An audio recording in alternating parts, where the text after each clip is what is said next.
أصدقاء salam alaikum, bonjour ou bonsoir les amis. J'espère que vous allez bien partout où vous vous trouvez. En tout cas, c'est ce que je vous souhaite. Et pour le meilleur de toutes les situations, bien entendu. Bienvenue sur votre chaîne Bled Magharibia, qui attend comme toujours vos encouragements dont nous avons bien besoin.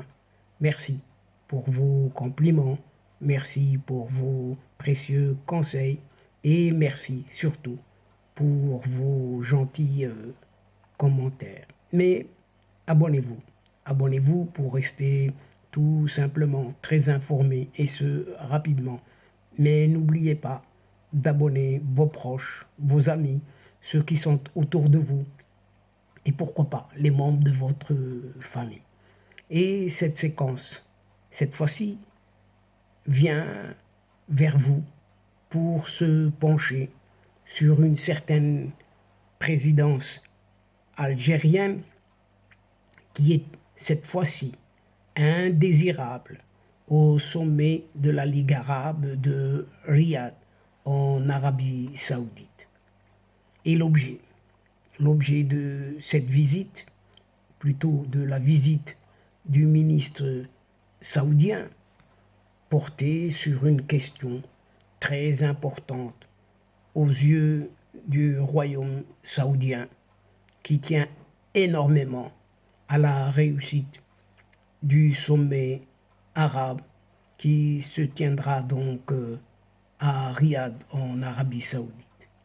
Et contrairement à ce que voulaient le faire entendre les autorités algériennes, officiellement, et même via ces médias, eh bien, le ministre saoudien ne s'était pas rendu à Alger pour remettre au président algérien, personnellement, en personne, l'invitation de participation au sommet de Riyad. Donc. Et cette invitation a été tout simplement remise par un tout autre canal, celui de l'ambassadeur du royaume saoudien à Alger, au ministère algérien des Affaires étrangères. C'est via ce canal-là que cela a été transmis, ou plutôt cette invitation. Selon une source proche du cercle présidentiel algérien, le prince Faisal Ben Farhan El Saoud a été envoyé spécialement pour faire entendre au président algérien, écoutez bien, que le roi Salman Ben Abdelaziz El Saoud ne souhaiterait pas voir régner sur le sommet de Riyad un esprit belliqueux, tout simplement. Et chers amis, vous avez bien entendu. En plus, ou la moindre animosité entre les participants, et particulièrement les chefs d'État présents. L'allusion étant clairement faite, et c'est la position du pouvoir d'Alger à l'encontre de son voisin marocain. Il est hors de question pour le roi Salman Ben Abdelaziz El Saoud de voir cet effacé de cet athée algérien grimacer ou gesticuler hostilement en présence du roi Mohamed VI, si ce dernier serait parmi les présents. Ce n'est pas encore dit et ce n'est pas encore moins fait. Il est à rappeler que seuls l'Algérie et le Maroc, deux pays membres de la Ligue arabe, pourtant n'entretiennent pas de relations diplomatiques. Et pour rappel, simple petit rappel, ces fameuses relations diplomatiques ont été rompues à l'initiative d'Alger un certain 24 août 2021, à l'issue de la tenue d'une certaine réunion du Haut Conseil de sécurité qui avait décrété par la même occasion la fermeture de l'espace aérien à tout aéronef immatriculé au Maroc. Une rupture des relations agrémentée régulièrement par des messages belliqueux relayés par la presse officielle algérienne à l'adresse du Maroc. Un bellicisme qui va jusqu'à empêcher, écoutez, la sélection nationale marocaine de football de participer au championnat d'Afrique des Nations des joueurs de moins de 23 ans.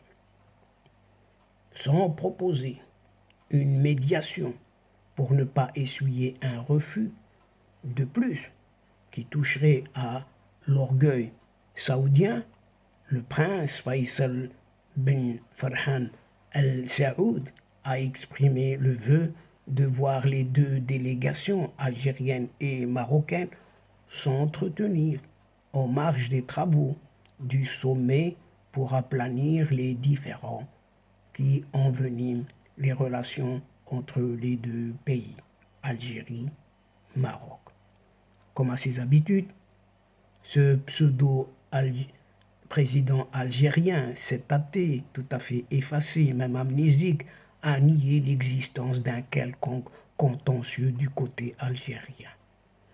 Il a cependant, tout simplement, insisté sur la menace israélienne sur l'Algérie engendrée par la normalisation des relations entre le Maroc et Israël. Ce à quoi le ministre saoudien Faisal bin Farhan Al Saoud a répondu que le royaume saoudien parviendrait à obtenir un engagement marocain officiel si la partie algérienne acceptait d'entamer des pourparlers avec son voisin de l'Ouest.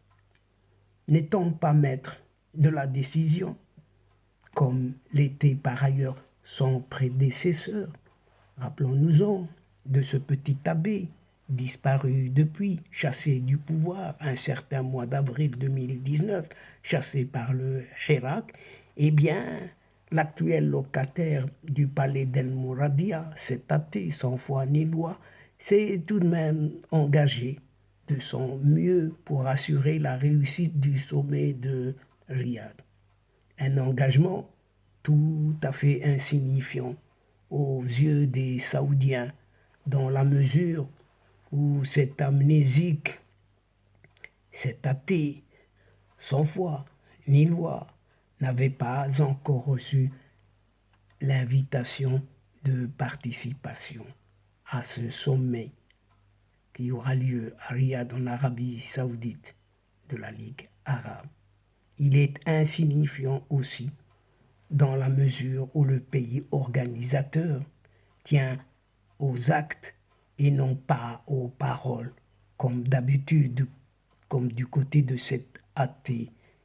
Des paroles soufflées comme du vent, mais du vent qui ne signifie rien, du vent qui ressemble au mensonge, vous l'avez compris, pour assurer le succès de la rencontre. Bonimenteur, cet athée, c'est pas d'aujourd'hui. C'est ce qu'il a déjà réussi à faire en étant le maître d'œuvre du retour de la Syrie dans le giron arabe sur des bases sérieuses, avec des conditions bien précises que Damas a bien voulu accepter. Mais ceci venant de l'organisation, de la délégation qui prépare ce sommet de l'Arabie saoudite. Et dans leur fort intérieur, du côté algérien, qui ont bien compris le message de l'émissaire saoudien, mais ne semblent pas céder un pouce sur leur position hostile à l'encontre du Maroc. Rien du tout. Il y va de la survie d'un régime, bien entendu, qui se nourrit des menaces imaginaires et de l'existence d'ennemis internes et externes pour détourner tout simplement l'attention du peuple algérien des véritables problèmes qui rongent un pays jeune et riche, gouverné par une gérontocratie qui l'a rendu pauvre, très pauvre, par son incapacité à gérer des richesses que par la gabegie, la corruption, le vol, etc., etc. Pour preuve, pour preuve, le nombre de généraux seulement, rien que le nombre, le nombre plutôt de capots, de chefs, de gouvernements, d'autres personnalités, de ministres condamnés à de lourdes peines de réclusion et qui moisissent dans les geôles de cette Algérie qui part décidément en vrille. Et donc, chers amis, mesdames et messieurs, c'est ici que prend fin cette séquence tout en prenant congé de vous, mais nous espérons vous retrouver très très bientôt avec un immense plaisir et comme d'habitude. Merci pour votre participation, de nous suivre jusqu'au bout des séquences. Mais n'oubliez pas de nous aider, d'aider votre chaîne, car la chaîne a besoin de vous, de nous aider mutuellement, tout simplement. Et surtout, surtout, en vous y abonnant en masse afin d'être informé. Sans oublier, bien entendu, de partager, de partager et de partager autour de vous les séquences vidéo de votre chaîne. Quant à moi, il ne me reste plus qu'à vous dire au revoir les amis et à la prochaine fois, Inch'Allah. الأصدقاء السلام عليكم ورحمة الله وبركاته مع السلامة.